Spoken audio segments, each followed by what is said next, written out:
If you've been following gaming news and discussion these past few days, you might have run into a video called "I hope GTA 6 never comes out" by the IGN people.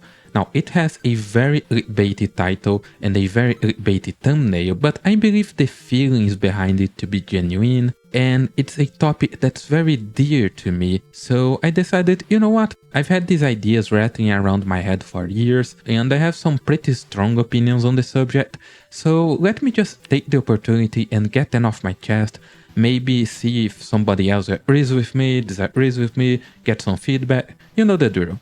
Now, this isn't a scripted video, so it might be a little bit rantier than usual, so I apologize in advance, but I just want to talk about it, you know? Now, I encourage you to go and watch their videos so you can have the full context, but the main point of it is how worried they are about the outsized effect that GTA 6's release is gonna have on online discourse and maybe even real-life discourse over the next however many years, and I would argue actually that that's been happening for a year or two already, to be honest. Does anyone remember all of the news articles talking about how some publishers were secretly hoping Take-Two decided to charge $100 for GTA 6, so that would raise the price ceiling and allow everybody else to also increase their prices? Or, you know, the idea that publishers are reshuffling their schedules like crazy, trying to avoid releasing games around GTA 6's release window due to the fear of losing out on sales because of that.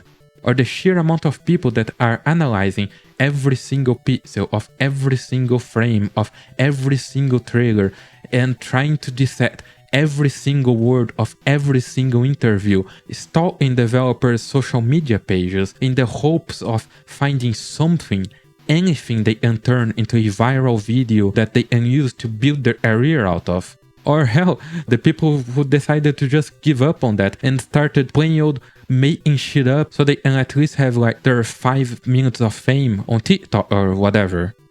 It's crazy, it's terrible, and as we approach the release date and beyond, of course it's gonna get worse. Anyone can realize that, and from that point of view, I understand what they are worried about. But this brings us into a question that I've had burning on my mind for years and years and years. Why do we care so much? Why do we have to be so anxious about the mere possibility that someone, somewhere, at some point might use GTA 6 as an unfair comparison point towards another AAA game? If 5 years from now, some guy decides to spend half an hour painstakingly counting every single strand of Jason's chest hair just so they can use that as a way to prove that GTA 6 is more detailed than, I don't know, The Witcher 4 or whatever, and that this somehow constitutes definite proof that CD Projekt is so over or whatever, I'm just gonna think that guy's an idiot and then move on with my life. Why do we as gamers have to be worried about that? Or hell, the idea that someone is gonna try and stir up controversy over GTA 6 so they can attract some attention to themselves. Of course that's gonna happen, but we've seen that happening every single time. Does no one remember Jack Thompson and the murder simulators, or the hot coffee mod, or the whole idea that early on in the first GTA, Rockstar actually hired a PR firm to instill manufactured outrage in order to attract attention to their game? Does no one remember the Game Awards guy going live on Fox News on their sexbot segment to defend the idea that Mass Effect sex scenes are not pornographic? We've been over this. Actually, we've been over this for every major game release in the last 5, 10, 15 years. This is nothing new. Clout chasers trying to stir up controversy for personal gain has always happened.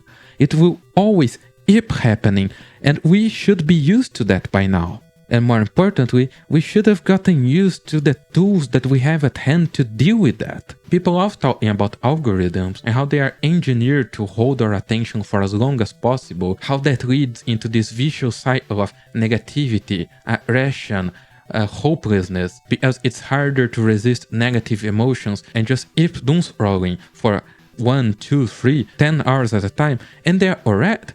That's true, but the same platforms that push those algorithms also give us the tools to mold them to our advantage, to make them serve us.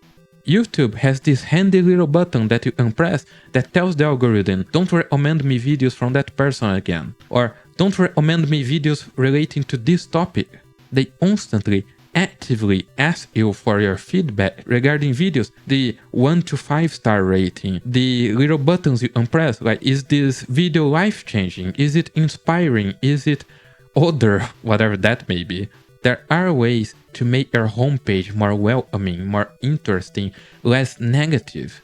And the same goes for every single social network out there. They have block buttons, they have ways to mute certain keywords or phrases, and of course, some are better than others regarding that, but at the end of the day, you always have the freedom to walk away, to just take your attention elsewhere, to not engage with it, and no algorithm is powerful enough to stop that. You could argue that doesn't actually stop the discourse from happening in the first place, and you'd be right, but why should we care about stopping it? Why should we care about preventing it? All we have to do is ignore it and it won't matter. Everyone is entitled to their opinion, but that does not mean at any point that their opinion has inherent value to it. Especially anyone who has a direct financial incentive to attract attention to themselves on a regular basis. YouTubers, Twitchers, TikTokers, games journalists, whoever it may be, if they just keep publishing pointless, idiotic, worthless drivel, why should you care about their opinion? Why should you lose sleep over the fact that someone is wrong on the internet, that someone is saying that the industry is on a downturn because the horse physics in Mafia the Old Country aren't quite as detailed as the horse physics in Red Dead Redemption 2? Why should you lose sleep over that? Why should you lose sleep over the idea that GTA 6 might empower these people to keep publishing even more drivel that they would be publishing anyway, if not on GTA 6, then on some other game or some other controversy? Because let's be honest, if GTA 6 is delayed to next year, you can be damn sure that they're going to find 3, 4, 5 different games to keep pushing their controversies on. Because that's how they make money, that's why they make this kind of content. That's why clickbait exists, that's why ragebait exists, and the only way to not be affected by it, to hopefully one day be rid of it for good, is to not pay attention to it, to ignore it, don't engage, block, and move on. That's all. Now, do I actually believe we're going to one day reach the point where people are so tired of being angry all the time, where people are so tired of being fooled by clickbait all the time, that they're just going to stop engaging with it, that it's going to stop being profitable to do that? Not really. I mean, there's a sucker born every minute. But what I can guarantee, what's under my power to guarantee, is the fact that I won't engage with that. I won't be sacrificing my physical health, my sanity, and my time engaging with content that's purposely made to farm ad revenue, to farm sponsorship revenue, to farm watch time for the YouTube algorithm out of my rage, out of my stress, out of my anger, for the sake of some content creator somewhere. Now, if you truly are the sort of person who gets worried about the possibility that someone at some point, somewhere, might decide to use GTA 6 as a tool to push some weird agenda and to farm ad revenue out of their viewers' anger and disappointment over this weird narrative that modern gaming is dead because this random AAA game is nowhere near as impressive as this new Rockstar game, if you're truly worried about that, well, first of all, you should realize that even if GTA 6 did not exist, they just find another game. There's plenty of great games coming out in the near future.